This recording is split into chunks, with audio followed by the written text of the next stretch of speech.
What's going on, everybody? JT the Chef here. Happy Halloween to you. Today is October 31st, 2024, and today we're going to go over what we saw in the markets today, as well as what we may see going into tomorrow. We also will go over earnings that we have coming up tomorrow, as well as what we have on the economic calendar. Before we get started, make sure to hit that like button and subscribe so you get notified whenever we post additional content. So let's get started. We'll start off again with the NASDAQ, as this is our favorite. Now, yesterday we had talked about the possibility of a bearish move, and we did see that. Meta did come out under expectations, according to the market, as well as Microsoft. They did not love the numbers that they had. So market reacted negatively to that. Also overnight, we had the Bank of Japan come out with their policy statement. And we also had CPI come out in Europe, which was ahead of expectations, which was higher than expected. So the market did not love that. So we'll take a look at that here. And it wasn't just the European CPI, but we also had at 8:30, we had PC come in, as well as the employment cost index and unemployment claims. So all of those came in, and the market ultimately decided to make a decision. Now, we had talked about yesterday how we had tested this 20-day simple moving average repeatedly. And you can see that we retested that this morning after breaching it on the daily, and we ended up trading all the way down today to the 50. All right, so a pretty massive move. It was a very bearish day. We pretty much saw straight bearish moves all the way down. You can see that I like the 15-minute candles, and whenever we see a 15-minute candle close below a prior one, usually as long as the next candle does not close back above the prior one, we will just see a continuation of that trend. And you can see that each consecutive candle failed to close back above the prior candle's high. Even these little green candles here, we did have one close back above the high here. Ultimately, that trend continued lower here the rest of the day. We pretty much closed near the low of day, if not at the low of day today. So a very bearish day overall here in the NASDAQ. And again, looking at the daily chart, just so you can zoom out again just a little bit here, you can see sitting right on that 50, a huge range today. So what's possible going into tomorrow? If that 50 does want to hold, we'll have an inside day going into next week. I'm not sure about that because we do have non-farm payrolls tomorrow. We'll go over that here in a little bit.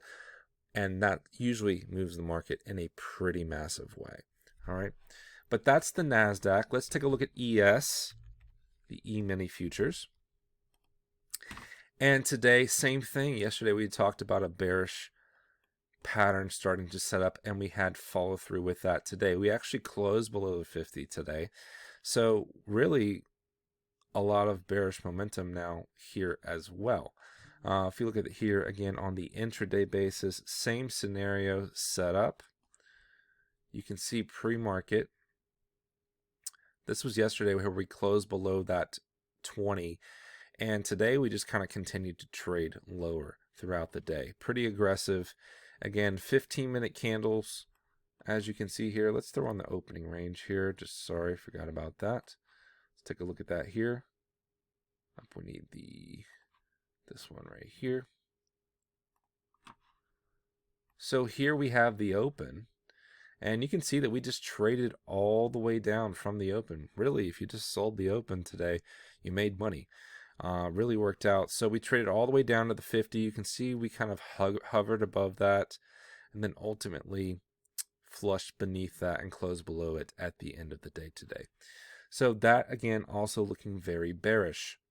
Now, let's take a look at something else. Let's look at gold today. Gold actually had a little bit of a move. We'll go back to the daily chart.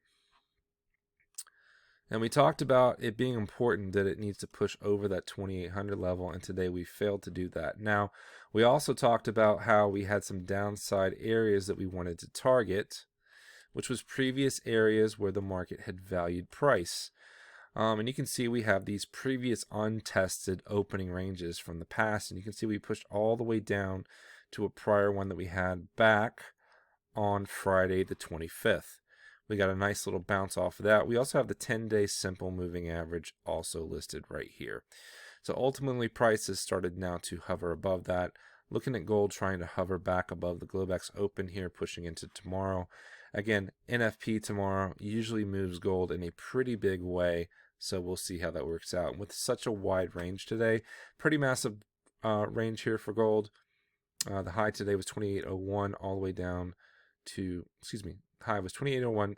The low is all the way down to 27.41, so almost $60 range today. Pretty massive range today. So if we continued to the upside with the inside day tomorrow, would not be a shocker, but that continuation would probably lead us down to this 20-day down below us. Last thing I want to look at here, of course, is crude oil. Now, we mentioned that crude oil needs to push out of this wedge here, and you can see that we did do that today. So crude got a nice pop here, okay, but I do believe, let me just make sure here. Yep, oil is rising on the fact of a strike, on news of a possible Iran strike. So there's been news out that Iran is looking towards possibly striking from Iraq. So you can see while we had this huge spike here, okay, all right, this massive spike here at 2:30 today. All right, it was a pretty big deal. And then ever since then, we've just kind of hovering above that. So now that we've broken out of this range, look to see how we react to this this 20 here. Now, if we get above that 20, we might see a stronger move to the upside. Back here on the daily chart real quick, you can see we've pushed above this. So if we get above this 20 here, I think it's clear sailing to the upside. Maybe retest this prior high at 72. The 200 is sitting right here at $73. So maybe the market wants to test that into next week. Okay. Now let's take a look at earnings that we had after hours, as well as what we have tomorrow. So you can see here we had earnings from Apple, as well as Amazon, Intel after hours, as well as US Steel. So we did have Apple here. You can see that they beat expectations on the top and bottom line, but after hours, the stock is down 1.7%. Looking at Amazon here, beat on the revenue, 158.88 billion over 157.2. EPS also a big beat, 143 over 114. So Amazon up 6% after hours. Intel also provided a beat on revenue, which was very much not expected, 13.28 billion. They did miss on EPS, but any sort of positive with Intel has been seen as a positive move forward. So that stock was up almost 7% after hours. One other name I want to look at is US Steel. They did beat on the top and bottom line here as well, and that was up slightly after hours. Okay, now going into tomorrow. Tomorrow we got ExxonMobil, we have Chevron, Fubo TV. We've also got T. Rowe Price, Dominion Energy, Spectrum, Simon Properties, a couple other names as well. The CBOE reports as well. So all those are pre-market. Again, nothing really crazy after hours. So there is that. All right.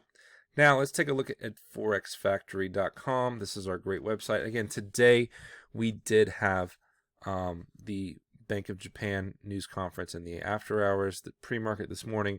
We also had that core CPI from Europe coming in ahead of expectations. US core PCE came in at 0.3. That was actually as expected. Unemployment cost came in at 0.8, and unemployment came in better than expected at 216 versus 229. All right. PMI, though, was not good at all, 41.6, and I don't think Chicago PMI has put in a positive number in a long time. So that was not good. Now, going into tomorrow, we have got some key numbers tomorrow when it comes to the employment rate, as well as non-farm payrolls and average hourly earnings. Okay. And then at 10 o'clock, we've got the ISM manufacturing PMI, ISM manufacturing prices, and construction spending. So all of those things are going to move the markets in a big way. So Again, thank you guys so much. If you enjoyed this video, make sure again that you like and comment below. Let me know what you think, and you guys have a great rest of your Halloween and a great weekend.